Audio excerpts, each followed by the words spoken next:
आज संत चरित्र में हम उन महान संत का चरित्र आपके सामने रखेंगे जिन्होंने हरिद्वार की पावन धरा में सप्त सरोवर क्षेत्र में भारत माता मंदिर बना करके हम सबको भारत माता के प्रति एक सद्भाव प्रदान किया, एक सत्प्रेरणा प्रदान की। भारत माता मंदिर के वो एक बहुत बड़े भक्त थे। भारत माता मंदिर के वो संस्थापक रहे। इतना ही नहीं मित्रों, भारत माता मंदिर कैसा है आपने बहुत नेट में देखा होगा, यूट्यूब में भी उसका दिखा होगा। भारत माता मंदिर में हम भी विद्यार्थी के रूप में वहाँ समन्वय सेवा ट्रस्ट जो आश्रम है उसके छात्र रहे और वहाँ हमें विद्या अध्ययन करने का सुअवसर प्राप्त हुआ। तब पूज्य महाराज जी का हमने दर्शन किया, उनके सानिध्य में रहे और कई बार मैं अकेला भी उनके पास जा कर के उनको वंदन करता था और वो मेरे को बड़े प्यार से थोड़ी सी दक्षिणा देते और खाने के लिए मुझे मिठाई प्रदान करते। मिठाई का पूरा डिब्बा दिया करते थे। दक्षिणा में वो 20 रुपया। उनके पास कोई भी जाएगा खाली हाथ कभी नहीं आता था। विद्वान संत थे, हम सबके पूज्य गुरुदेव, भारत माता मंदिर के संस्थापक। भारत माता मंदिर की विशेषता आपको बताऊं तो उसके लिए बहुत लंबा वीडियो हो जाएगा। भारत माता मंदिर में वो मैप था भारत का, बृहद भारत का, भारतवर्ष का। उसको देख करके नेत्रों में आंसू आ जाते थे। कैसा हमारा पुराना भारत था और इस समय कितने टुकड़ों में बंट गया। भारत माता मंदिर हरिद्वार में पूज्य गुरुदेव ने बनाया और साथ ही पूज्य महाराज जी ब्रह्मचारी जीवन में ऋषिकेश के जंगलों में साधना किया करते थे और उसके पश्चात 26 वर्ष की अवस्था में वो भानुपुरा पीठ के, जो भानुपुरा पीठ शंकराचार्य की उपपीठ मानी गई, उसके उस शंकराचार्य भी रहे। बाद में उन्होंने शंकराचार्य के पद से निवृत्ति ली और उसके पश्चात वो विदेश गए। विदेशों में जाकर के उन्होंने भारतीय संस्कृति का प्रचार प्रसार किया। पूज्य महाराज श्री भगवद गीता के अनुपम वक्ता थे। उनकी वाणी में ऐसा रस था कि नास्तिक भी उनकी वाणी को सुनकर के परम आस्तिक हो जाता था। उनके शब्दों का चयन अनुपम था। मैं भी प्रातः काल पूज्य गुरुदेव का, प्रातस्मरणीय पूज्य स्वामी सत्यमित्रानंद गिरि जी महाराज का प्रवचन सुनता हूँ 5 मिनट का और उसके बाद अपने दिन की शुरुआत करता हूँ। उनकी वाणी, उनके शब्दों का चयन वो हम सबके आदर्श रहे। समन्वय के वो आचार्य, उनके सामने निवृत्त शंकराचार्य, ऐसा वाक्य अलंकृत हो गया। उनको भारत सरकार के द्वारा पद्म विभूषण से सम्मानित किया गया। भारत का ऐसा कोई राष्ट्रपति नहीं होगा जो पूज्य महाराज जी के पास न आए हों, पूज्य महाराज जी से न मिले हों। प्रधानमंत्री उनके पास आया करते थे। इंदिरा गांधी ने ही, माननीय प्रधानमंत्री श्रीमती इंदिरा गांधी ने भारत माता मंदिर के शिलान्यास के कार्यक्रम में आई और उनके करकमलों से शिलान्यास हुआ और उस मंदिर की उस पवित्र शिलान्यास अथवा प्राण प्रतिष्ठा के पवित्र अवसर में ज्योतिष पीठाधीश्वर एवं शारदा पीठाधीश्वर जगद्गुरु शंकराचार्य स्वामी स्वरूपानंद जी भी उपस्थित रहे और देश के मूर्धन्य विद्वान गुरुदेव के पास आया करते थे। उनसे उनका अनुपम प्रेम था। समन्वय के आचार्य होने के नाते गुरुदेव के पास हर संप्रदाय के संतों का आना जाना लगा ही रहता था। सबसे गुरुदेव प्रेम किया करते थे। भारत माता मंदिर अनुपम मंदिर है। आप समझ गए होंगे, भारत माता में हुए जितने भी आचार्य हैं उन सभी आचार्यों की प्रतिमाएं भारत माता मंदिर में स्थापित हैं।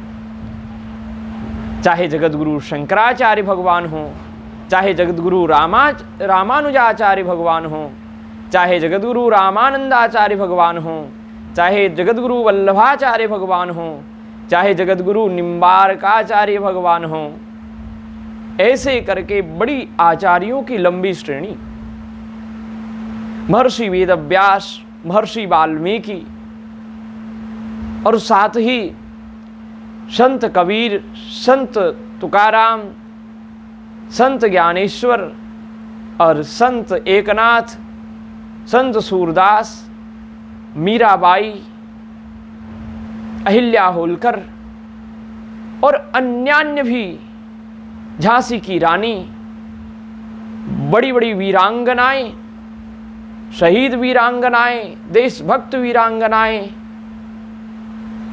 महात्मा गांधी, सुभाष चंद्र बोस, चंद्रशेखर आजाद, इस प्रकार के भगत सिंह, सुखदेव,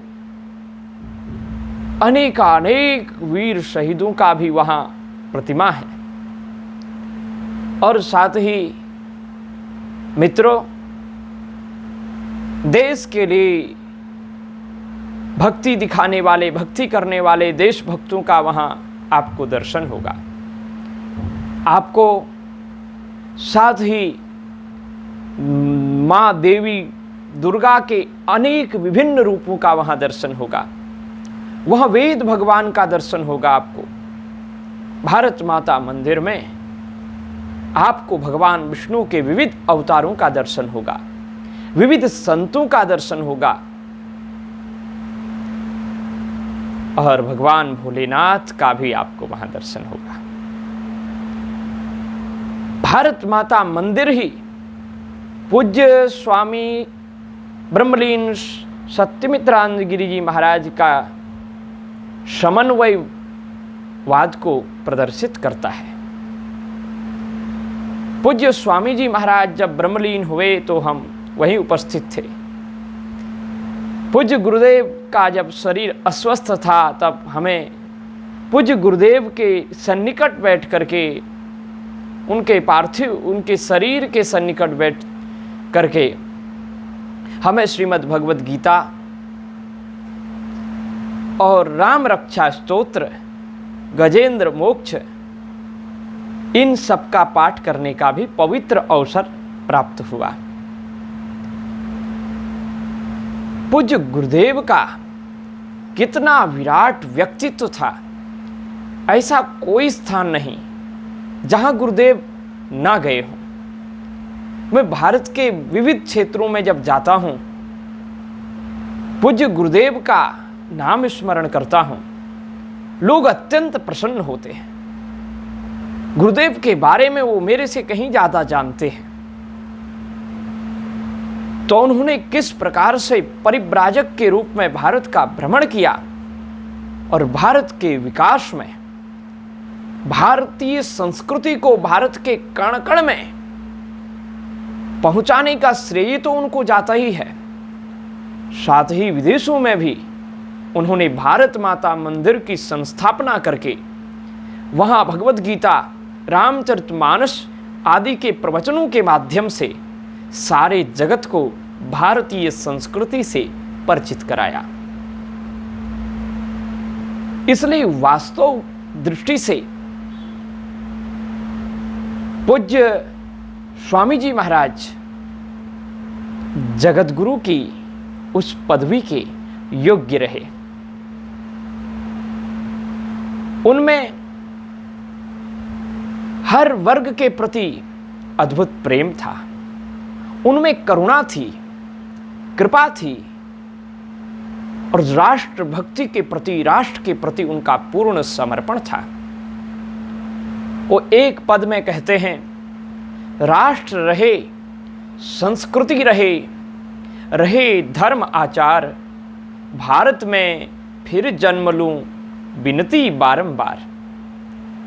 पूज्य गुरुदेव का हमें जो मार्गदर्शन हुआ उसी का फल है कि आज दो शब्द कहने का ये पवित्र अवसर हमें प्राप्त हुआ है। पूज्य गुरुदेव की प्रेरणा से ही मैं श्रीमद् भागवत की ओर प्रेरित हुआ। श्रीमद् भागवत की कथा की ओर प्रेरित हुआ।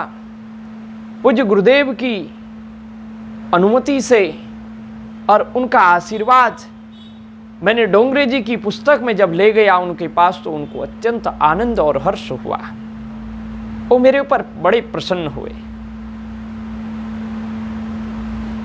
2017 से 2019 तक 2-4 वर्षों में हम सामूहिक रूप से उनसे कई बार मिले। उनका सामूहिक रूप में प्रवचनकर्ता के रूप में उनका, जब वो प्रवचन करते थे तो हम दूर से उनका दर्शन किया करते थे।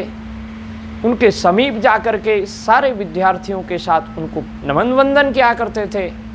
लेकिन मैं अपने को सौभाग्यशाली इसलिए भी समझता हूँ कि मैं उनके पास जा कर के उनको प्रणाम किया करता था। भारत माता में प्रोफेसर डॉक्टर सुश्री श्री सुधा दीदी जी रहती हैं। वो मेरे से बहुत प्रेम, उनका मेरे प्रति वात्सल्य, जैसे एक माँ का प्रेम होता है उसे मेरे प्रति वो प्रेम वात्सल्य रखती हैं। बस उन्हीं का हाथ पकड़ करके कभी उनके पास जाता, कभी अकेला उनके पास चले जाता। गुरुदेव का प्रेम अनुपम है। उनके द्वारा श्रीमद् भगवद गीता की जो व्याख्या की गई, श्रीमद् भगवद गीता का जो प्रवचन किया गया, वो एक आदर्श प्रवचन रहा। वो प्रवचन जब करते थे निरभिमान होकर के, उनके प्रति मैंने पूज्य संतों से सुना कि उनके हृदय से मानो भगवान बोल रहे हो। उनके शब्दों में ऐसी शक्ति थी कि जो सुने वो सुनता ही रह जाए, और जो सुनेगा वो जहां जहां जाएगा वहां वहां पूज्य महाराज का प्रशस्ति वर्णन करेगा, उनकी महिमा का गान करेगा, उनके प्रवचन का वर्णन करेगा। अरे हमारे ही पूज्य गुरुदेव जिनसे मैंने भागवत का अध्ययन किया, प्रातस्मरणीय वंदनीय अर्चनीय स्वामी श्री रामदास जी महाराज, गुरुदेव जब पढ़ाते हैं तो भारत माता मंदिर के संस्थापक स्वामी श्री सत्यमित्रानंद जी गिरी महाराज का स्मरण करते हुए कहते हैं कि मैंने विविध स्थानों में जाकर के पूज्य स्वामी जी का प्रवचन श्रवण किया और उन्हीं से मैंने शब्द चातुरी सीखी, सुंदर सुंदर वाक्यों को चुनना सीखा। उनके जैसा अनुपम वक्ता इन कुछ दशकों में अन्य कोई नहीं था। ये कहना अतिशयोक्ति नहीं होगी, क्योंकि भारत संतों की भूमि है। लेकिन जिस प्रकार की वक्तृत्व कला पूज्य स्वामी जी में थी वह अद्वितीय थी। पूज्य गुरुदेव के शिष्यों का भी क्या वर्णन करना। स्वामी श्री अखिलेश्वरानंद जी महाराज, जिनका मेरे प्रति अद्भुत प्रेम है, वात्सल्य है, मेरे को एक अपना स्वजन के रूप में वो मानते हैं। मैं जाता हूं प्रसन्न हो जाते हैं। मुझे उन्होंने अपना रखा है, अपनापन दिया। मैं भी संतों के प्रति आदर रखता हूं। महामंडलेश्वर स्वामी श्री अखिलेश्वरानंद जी महाराज जबलपुर में वो रहते हैं। उनका दर्शन अभी बीच में हम मिले तो बोले अब आप कथा करने लगे हो, बहुत अच्छी बात, बहुत प्रसन्नता की बात है। उन्होंने प्रेरणा करते हुए कहा कि समाज में शास्त्रीय ढंग से कथा किया करो। मैं संतों का धन्यवाद, उनको साधुवाद और उनका अनुग्रह मानता हूं। स्वामी जी के एक शिष्य हैं महामंडलेश्वर स्वामी श्री ललितानंद जी महाराज। उनका सरल स्वभाव, हर व्यक्ति से उनका प्रेम, अपनापन और मेरे प्रति भी उनके हृदय में अनन्य भाव है। हमारे समक्ष हम उनके साथ कुंभ में रहे, उस समय उन्हें महामंडलेश्वर की पदवी प्रदान की गई। उनके साथ उनके द्वारा हमें पाला पोसा गया, भोजन आदि की व्यवस्था वो किया। और साथ ही पूज्य महाराज जी हमारे प्रति अन्य भाव रखते हुए कहते थे कि आपसे कथा जरूर कराएंगे। उस समय भी बहुत नज़दीक आएगा जब वो हमारे से इस प्रकार का भाव रखेंगे और कथा हम उन महाराज जी को सुनाएंगे। अद्भुत जीवन था। साथ ही उनके भारत माता के पूज्य स्वामी जी के अनेकों शिष्य ब्रह्मलीन हो चुके हैं। उनमें देवमित्रानंद जी महाराज जो राधा भाव पर बहुत कुछ बोला करते थे, उनका मेरे साथ बहुत प्रेम था। मैं उनके पास जाता हूँ, मुझे राधा भाव की बहुत सी बातें बताते और 2 पुस्तक उन्होंने मुझे राधा भाव की प्रदान की। मेरी कविताएं सुनते तो उनको आनंद आता था और मुझे अध्यात्म की ओर वो लगाने का प्रयत्न करते। उनके शिष्य स्वामी मनीषानंद जी महाराज, उनका भी मेरे प्रति अद्भुत भाव था। उन्हीं के शिष्य ब्रह्मलीन हो चुके हैं स्वामी ब्रह्म मित्रानंद जी महाराज। वो मेरी कविताओं से इतने प्रभावित हुए थे, मेरी कविता को अपने साथ ले गए और ये कह के गए थे कि हम पुस्तिका में जरूर छपाएंगे, वो मासिक पुस्तिका में। अब वो क्या हुआ मालूम नहीं, लेकिन उनका शरीर पूरा हो चुका। इसी प्रकार से स्वामी जी के शिष्य स्वामी यतीन्द्रानंद जी महाराज महामंडलेश्वर और उनकी शिष्यों की श्रृंखला में जूना पीठाधीश्वर आचार्य महामंडलेश्वर अनंत श्री विभूषित प्रातस्मरणीय स्वामी श्री अवधेशानंद गिरी जी महाराज उनके अनुपम शिष्यों में से एक हैं। अद्भुत उनका भी वक्तृत्व कला है। उनकी विद्वत्ता सराहनीय, वंदनीय और स्मरणीय एवं आचरणीय है। वही वर्तमान में स्वामी जी की समस्त संस्थाओं के अध्यक्ष के रूप में हैं। भारत माता मंदिर के वही अध्यक्ष हैं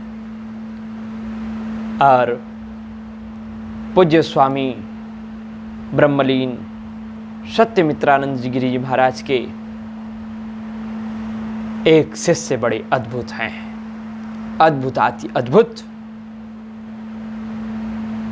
श्री राम जन्मभूमि के श्री राम जन्मभूमि मंदिर ट्रस्ट के कोषाध्यक्ष, वहाँ के ट्रस्टी और श्री कृष्ण जन्मभूमि न्यास के उपाध्यक्ष और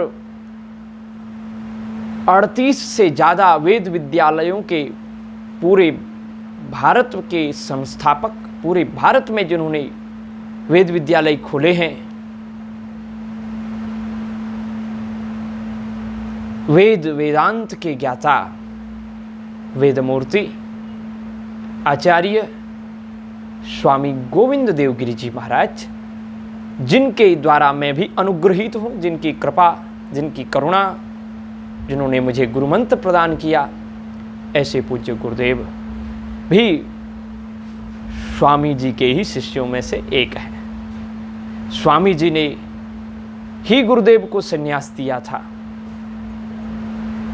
तो इस प्रकार का विराट जीवन उत्तर भारत से दक्षिण भारत तक का पूज्य स्वामी जी का था और सबसे प्रेम था, हर वर्ग से प्रेम था। राजनेताओं की कतार भी लगी रहती थी। जब पूज्य स्वामी जी ब्रह्मलीन हुए तो उस समय 13 अखाड़ों के संतों का समागम हुआ। सब ने उनको श्रद्धांजलि देने के लिए वहां आश्रम में पधारे। उसमें राजनेताओं की भी भीड़ थी।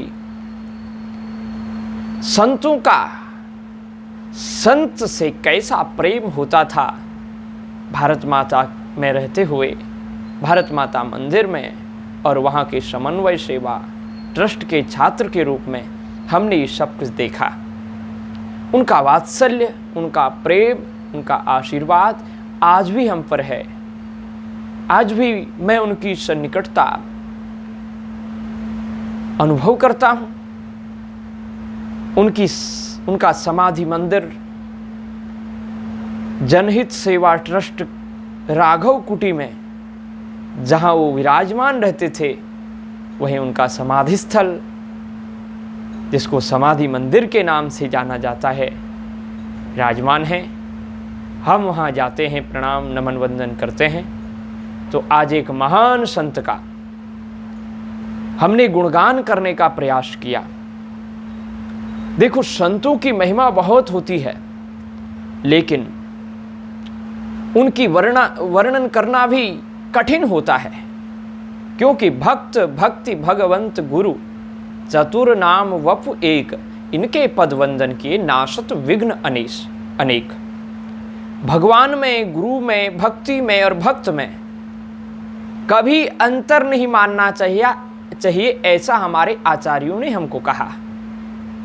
तो इसलिए जैसे भगवान का वर्णन अवर्णनीय है, फिर भी हम सब भगवान के गुणगणों का गान करते हैं, उसी प्रकार संतों का वर्णन करना, भक्तों का वर्णन करना, आचार्यों का वर्णन करना, उनके चरित्र का गान करना, ये हमारे सौभाग्य का विषय है।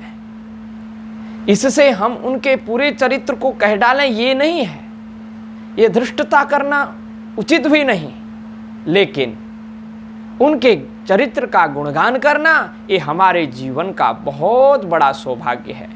तो ऐसे पूज्य गुरु जी का, जिनके प्रति हमारा गुरु भाव रहा, जिनसे हमें अध्यात्म की ओर जाने की प्रेरणा मिली, भगवत गीता को श्रवण करने की, चिंतन करने की, पढ़ने की, याद करने की हमें आदत लग गई, रामचरितमानस के प्रति हमारा अनुराग बढ़ गया, ऐसे ब्रह्मलीन अनंत श्री विभूषित परिव्राजकाचार्य निवृत्त शंकराचार्य महामंडलेश्वर स्वामी श्री सत्यमित्रानंद गिरि जी महाराज के श्री चरणारविंदों का स्मरण करते हुए, उनके चरणों में बारंबार कोटिशः वंदन करते हुए, यह जो वाणी आज उनके प्रति हमारे मुख से वाक पुष्पांजलि के रूप में आई, प्रकट हुई, ये वाक पुष्पांजलि उन्हीं पूज्य चरणों में हम समर्पित करते हैं। आशा करते हैं आप सभी भक्त पूज्य महाराज जी के इस चरित्र को सुन करके अनेक प्रकार की प्रेरणाएं प्राप्त करेंगे। पूज्य महाराज जी की प्रसन्नता के लिए, उनके आशीर्वाद की आकांक्षा करते हुए हम उनसे यही कहेंगे कि आपका आशीर्वाद सदैव बना रहे। आप भौतिक रूप से भले ही विराजमान नहीं हैं, आपके शब्द, आपके प्रवचन, आपकी पुस्तकें, आपका दिया हुआ भारत माता मंदिर, आपके दिए हुए विविध आश्रम हमको सदैव प्रेरित करते रहेंगे। आपके श्री चरणारविंदों में कोटिशः वंदन। अब आपके ही मुख से जो निरंतर राम नाम की ध्वनि निकलती थी, उसी का उच्चारण करते हुए वाणी को विराम देंगे। श्री राम जय राम जय जय राम, श्री राम जय राम जय जय राम, श्री राम जय राम जय जय राम, श्री राम जय जय राम।